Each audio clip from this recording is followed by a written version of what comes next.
Being outside of the house in the past 12 hours is like so awesome. It's so cool, but then like it's also in a way kind of like, okay, I'm outside of the house, so what am I gonna do next? But then it's just totally awesome because like first of all there's people, more people, and then there's cars. It's like I think I'm actually scared to cross the road right now because it's like I haven't crossed the road in like 2 months, so I'm totally scared about that. So in one of my chat sessions, I think it was the last chat session on Thursday, I had actually said I feel it's either Kim or me. There's nobody else. And Big Brother was actually said, how and why do you feel that way? I just said no, I can just feel it. So last night when she said it, even the first time I was put up, I felt it. So last night when she said it was just like, oh, okay. So how did I know I was going home? I kind of felt it because Bernardina left, and then Zeus left, and then it was me and Lomwe. So I just had a feeling Lomwe was going to stay, and I was obviously going to leave. We're already discussing how me, her, and Wendo are going to the Caribbean after this whole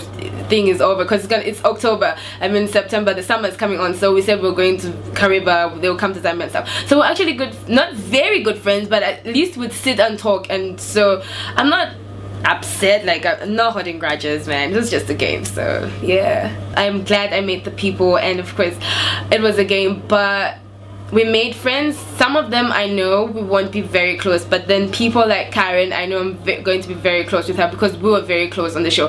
And before I left, she was like, I said, Karen, there's just me and Lomwe, so it's either I know I'm going. She goes like, I'm going to run out of the door. If you leave, I'm following you. So the moment they said my name and I was about to leave, she actually ran through the door, and you know you're not supposed to leave the eviction door, so and then she was crying and stuff. It was just oh, shame, but she's a good person. I know I'll be very good friends with her, so it's so cool.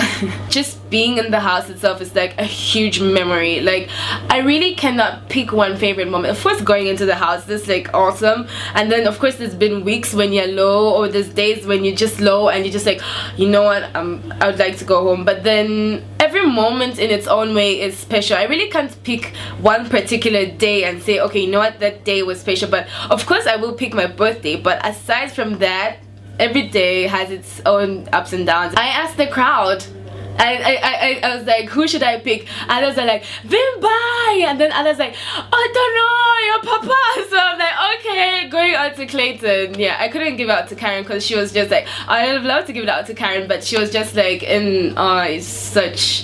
she was so sad. I could see on the camera she was just looking so sad. She couldn't just hand it, so I just gave it to Clayton, and of course because the crowd chose it, so it's so good. Of course as work, as you all know, I'm a rated DJ, so I'm going to obviously continue with that. And then of course aside from that, I still want to study more, and I haven't yet decided on what kind of, if I'm going to say production in terms of say TV, because I like the background. That's why I loved radio, because no one sees you. So anyway, I'll decide if it's TV, but I'll definitely stick to radio for life. But I'd also like to go into TV, like maybe producing. Facebook, it's just Mumba Mwakwa, that's it. And Twitter, it's Crystal, that's my AKA Crystal, Kristal, 888